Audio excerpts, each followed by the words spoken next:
দিনটা ছিল অন্নপ্রাশনের পরের দিন। পাড়া প্রতিবেশী আত্মীয় স্বজন সমস্ত গেস্টদেরকে নিয়ে একটা ছোট্ট প্রীতিভোজের আয়োজন করা হয়েছিল। তো সকাল সকাল আমি রেডি হয়ে চলে এলাম খাবারের জায়গায় টিফিন খাবো বলে। এসে দেখি সবাই তো প্রায় খেয়ে চলে গেছে, আর এখানে রান্নাবান্না অর্ধেকেরও বেশি কমপ্লিট। আর কি সুন্দর করে ডেকোরেশন করা হয়েছিল খাবারের জায়গাটা।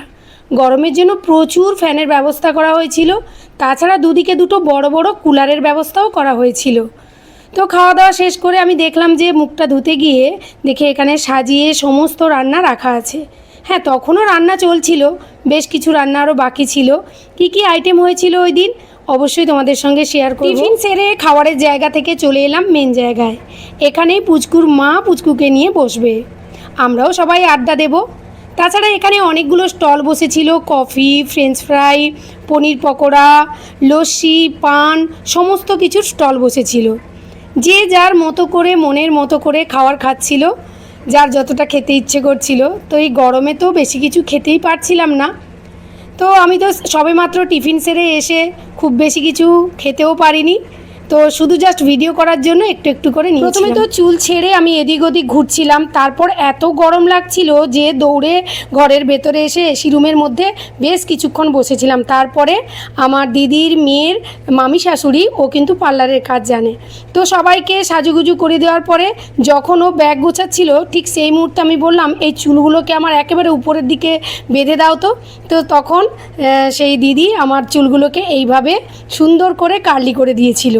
তো তারপর কয়েকটা ফটো তুলে নেওয়ার পরে সেই একই রকম গরম লাগছিল।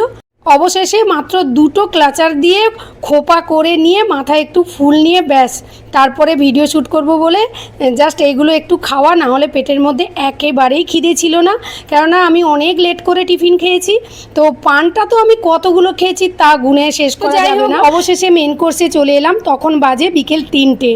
তো সমস্ত গেস্টরা খেয়ে চলে যাওয়ার পর দিদি, আমি, দিদির মেয়ে, জামাই, আরও বাড়ির বেশ কয়েকজন খেতে বাকি ছিল, তারা সবাই একসঙ্গে আমরা খেতে বসলাম। তো লেবু, স্যালাড, তারপর ছিল একটা কাটলেট, ওটা ছিল চিংড়ি মাছের আর ভেজিটেবল দিয়ে কাটলেট। তারপর ছিল পোলাও আর চিংড়ির কারি। রান্নাগুলো ভীষণই সুন্দর ছিল। এরপরে এলো ঝুরি আলু ভাজা, সাদা ভাত, মুগের ডাল, ঝিঙে আলু পোস্ত, আলু পটলের তরকারি।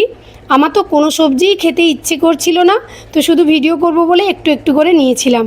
তারপরে এলো ভেটকির পাতুরি।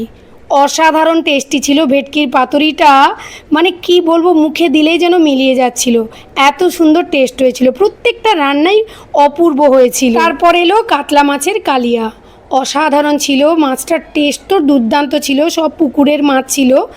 আর খেতে খেতে যেভাবে ঘেমে নিয়ে একাকার হয়ে গেছিলাম, দেখে তো বুঝতেই পারছো, মানে কয়েক ফোঁটা ঘাম যে পাতের উপর পড়ে গেছে সেটাও বুঝতে পারছিলাম।